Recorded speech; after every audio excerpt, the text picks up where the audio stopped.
Are you having trouble getting or maintaining your relationships with others? Have you been told you're a bit too harsh, critical, intense, or overbearing? Don't worry, I'm here to help. Welcome back to Savvy Psychologist. I'm your host, Dr. Monica Johnson. Every week on this show, I'll help you face life's challenges with evidence-based approaches, a sympathetic ear, and zero judgment. Do you have trouble starting or maintaining relationships with others? Whether it be a romantic relationship, a relationship with a coworker, or friends and family. Today, we're going to discuss the give skill. Give is part of DBT, or dialectical behavior therapy, and helps with relationship effectiveness. Relationship effectiveness is required in all of our interactions with others. It doesn't matter if it's with the waitstaff at a restaurant or our nearest and dearest family member. While we may not weigh these relationships equally, we do want to consider how we want others to feel about us after an interaction. If the waitress forgets to add cheese to my grits as I requested, there are different ways I can go about getting my objective met. We've all seen someone yell at another person over a seemingly minor mistake. We've also seen others respectfully assert themselves in the same scenario. Both can lead to getting cheese on your grits. The former might just mean you get your grits with a side of spit. Maybe you've noticed that you're a little too harsh with your best friend, or that you're sometimes dismissive of your grandparents. The give skill, used in combination with other communication skills you may have, is great for appropriately prioritizing your interactions with others. It will help make sure that you're acting in a way that allows others to feel good about their interactions with you. The G in give is for being gentle. Being gentle refers to being respectful and nice in your demeanor with others. The old adage of you catch more flies with honey than vinegar is the trick here.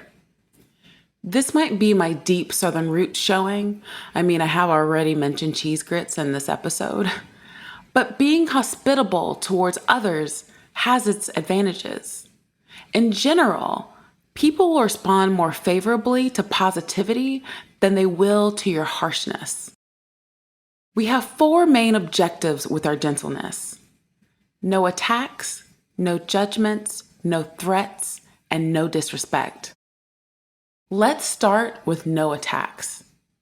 This means that we aren't making any verbal low blows, throwing objects, or physical attacks.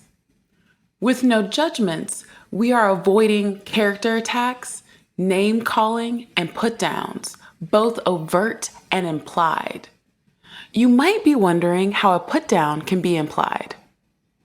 We can imply things not only through our word choices, but through our tone of voice.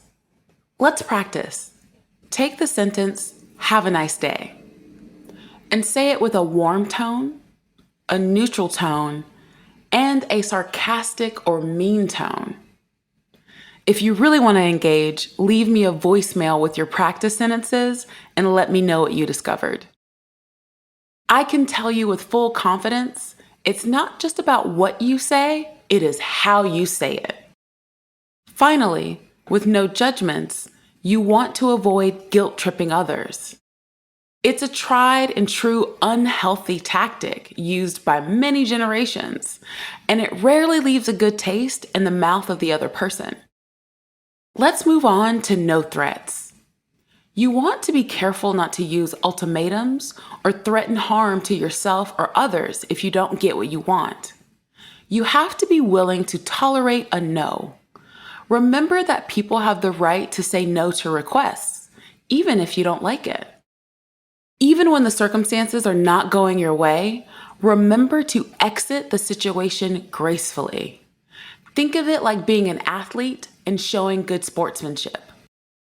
And finally, no disrespect. It's important to be willing to have an uncomfortable conversation. If you need a break from a conversation, verbalize that instead of walking away or stonewalling others, which breaks down the relationship over time. Additionally, don't make any displays of contempt, scorn, or dismissal of the other party's legitimate position. The I in give is to act interested.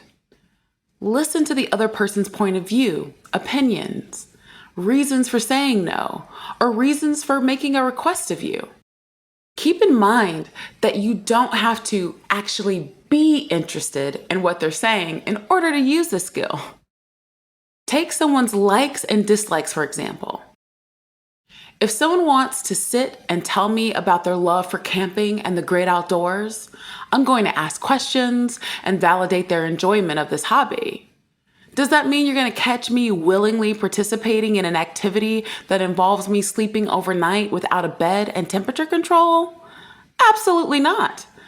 I am not Goldilocks. The bears will not find me sleeping in their hood. But I have respect for other people's experiences, and there is no need for me to sour their sweet. When acting interested, you want to avoid talking over the other person or interrupting them. Don't make assumptions, try to mind read, or think you know another person's opinions or intentions without checking them out with the source first. This is especially true when you think the other person is being intentionally hostile, hurtful, or uncaring. If you have a concern about what another person is thinking or what their motivations are in a situation, ask them and actually listen to the answers. Sometimes our interpretations are false, or a person said something the wrong way and it leads to an unintentional breach in communication. Maybe they lack some communication skills and didn't know how to handle the situation appropriately. In this vein, if you're having a disagreement with someone and they request to finish the discussion at a later time, consider being sensitive to their desires and have some patience. They may be overwhelmed, stressed, or tired. All of the behaviors I just described show interest in the other person's well-being. The V in give is for validation. This means communicating that the other person's feelings, thoughts, and actions are understandable to you, given their past or current situation. Validation is a wonderful way to connect, even when you're in a disagreement with someone. You can validate the why, even if you don't agree with the what. Let's say you have a 14-year-old who wants to stay out until 2 a.m. As a parent, you think, that's entirely too late, and you're not going to allow them to stay out that late with their friends. But you can still validate why they want this. Maybe they want to seem cool to their friends, and this is a way to fit in, which is totally valid. Who doesn't want to fit in with their peers? There could be someone there who they have a crush on and want to impress, or they just have a desire to be more independent, which is natural for that age. Does that mean you change your stance? No, but you can validate the aspects of the other person's perspective and communicate that you get it. This is part of what people mean when they say to fight fair. Most of us are way more hurt from perceived unfairness than we are about having a disagreement. Also, when we can look at a situation and know that we took the time to consider the other person's perspective, it also allows us to know that we aren't being purely selfish in our interactions. And finally, the E in give is for easy manner. That means be chill, my people. Try to be a little lighthearted, use humor, and smile. Remember my honey versus vinegar statement from earlier? That applies here as well. If you keep things mellow, it's easier for other people to be mellow. People don't like to be bullied, browbeaten, and broken down by others. When this is your default, most people are going to create as much distance from you as possible. If you're naturally more of a rigid, intense, type A sort of person, adopting an easy manner might be difficult for you. You may want to do some mindfulness meditation, yoga, or other relaxation techniques to help you discover more flexibility, both literally and figuratively. I always remind my patients, and I'll remind you too, that even if you use perfect communication skills, it doesn't guarantee that you will have perfect interactions with others. You could do everything right, and other people will still respond to you poorly. With proper communication skills, however, you can reduce the likelihood of this happening and also reduce or eliminate the risk of escalating or worsening situations with your behavior. Hopefully, remembering a little give will help you with all of your interpersonal situations, whether you're dealing with tough family relationships or with a waiter who forgot the cheese on your grits. I love communicating with my listeners. Your comments are heartwarming and motivating. Reach out to me on Instagram at KindMindPsych, via my email at psychologist@quickanddirtytips.com, or leave a voicemail at 929-256-2191. The Savvy Psychologist is a Quick and Dirty Tips podcast. It's audio engineered by Steve Rickyberg with script editing by Brandon Getchis.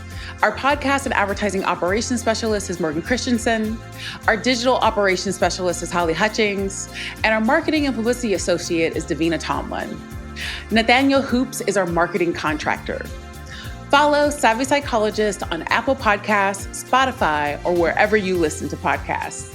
That's all for this episode of Savvy Psychologist. Thanks for listening, and I'll see you next week.